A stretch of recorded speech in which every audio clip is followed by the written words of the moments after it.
Il est compréhensible que de nombreux patients craignent que s'ils souffrent de fortes douleurs lombaires lorsqu'ils ont entre 30 et 40 ans, la douleur s'aggravera considérablement avec l'âge. Il existe néanmoins de nombreuses options de gestion de la douleur et de rééducation pour les patients souffrant d'une discopathie dégénérative. Si les patients parviennent à gérer leur mal de dos et à maintenir leur fonction, le pronostic est plutôt favorable.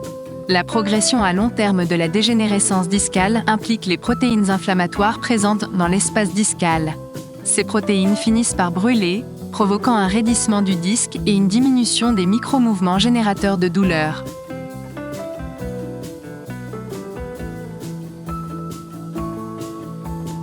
Le processus dégénératif du disque vertébral peut commencer progressivement ou soudainement, mais progresse sur 2 à 3 décennies, passant de crises de douleur intenses et parfois même invalidantes à un état dans lequel la colonne vertébrale est restabilisée et la douleur diminuée. Outre le disque, les articulations et les vertèbres peuvent également être touchées par le processus dégénératif. Les muscles de soutien, les vaisseaux sanguins et les nerfs peuvent également être touchés. Le vieillissement de la colonne vertébrale peut être associé à d'autres affections dégénératives, notamment l'arthrose vertébrale, l'ostéoporose, la sténose vertébrale et le spondylolisthésis dégénératif. Arthrose vertébrale. Les petites articulations facétaires peuvent être tendues lorsque le disque perd sa structure, accélérant ainsi la dégénérescence des articulations. Ostéoporose. La dégénérescence de la structure osseuse peut augmenter le risque de fracture des os vertébraux, contribuant à l'instabilité générale et au vieillissement de la colonne vertébrale. Sténose rachidienne. Un rétrécissement du canal rachidien peut survenir lorsque les disques s'aplatissent, se raidissent, se gonflent dans le canal ou sollicitent les articulations facétaires. Spondylolisthésis dégénératif. Un corps vertébral peut glisser sur un autre, probablement en raison d'une dégénérescence des articulations facétaires qui peut être une conséquence de la dégénérescence discale.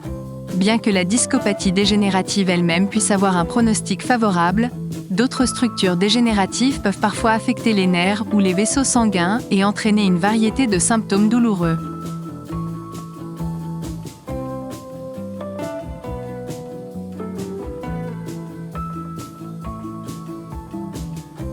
Un certain degré de dégénérescence discale est fréquent à partir de la soixantaine et au-delà, période pendant laquelle le risque de douleur due à une dégénérescence discale est le plus élevé. La dégénérescence peut également commencer à un plus jeune âge, mais la douleur n'accompagne pas toujours la dégénérescence discale. En fait, il est courant de voir des disques dégénérés sur l'imagerie médicale chez une personne qui ne souffre pas de douleur liée à la colonne vertébrale. L'imagerie par résonance magnétique a grandement contribué à notre compréhension de la discopathie dégénérative et du processus dégénératif naturel. Avec l'avènement de la technologie IRM, de bons détails anatomiques du disque peuvent être visualisés et corrélés à la douleur de l'individu. Les études portant sur des examens IRM de la colonne vertébrale montrent collectivement la probabilité d'une dégénérescence avec l'âge. 37% des jeunes de 20 ans qui ne ressentent aucune douleur souffrent de dégénérescence discale et 96% des personnes de 80 ans qui ne ressentent aucune douleur souffrent de dégénérescence discale. Le vieillissement peut être lié à la dégénérescence de la colonne vertébrale, ce qui n'est pas toujours un processus douloureux.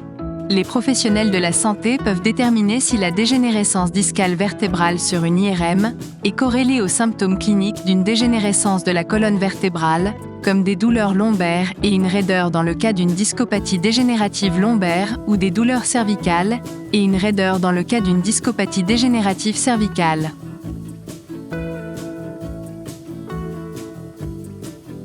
En l'espace de 20 à 30 ans de discopathie dégénérative, les poussées de douleur de moins en moins fréquentes peuvent être gérées à l'aide d'exercices, de soins personnels et de traitements supplémentaires. Souvent, ces techniques de gestion peuvent également soulager les symptômes chroniques de la douleur en quelques mois.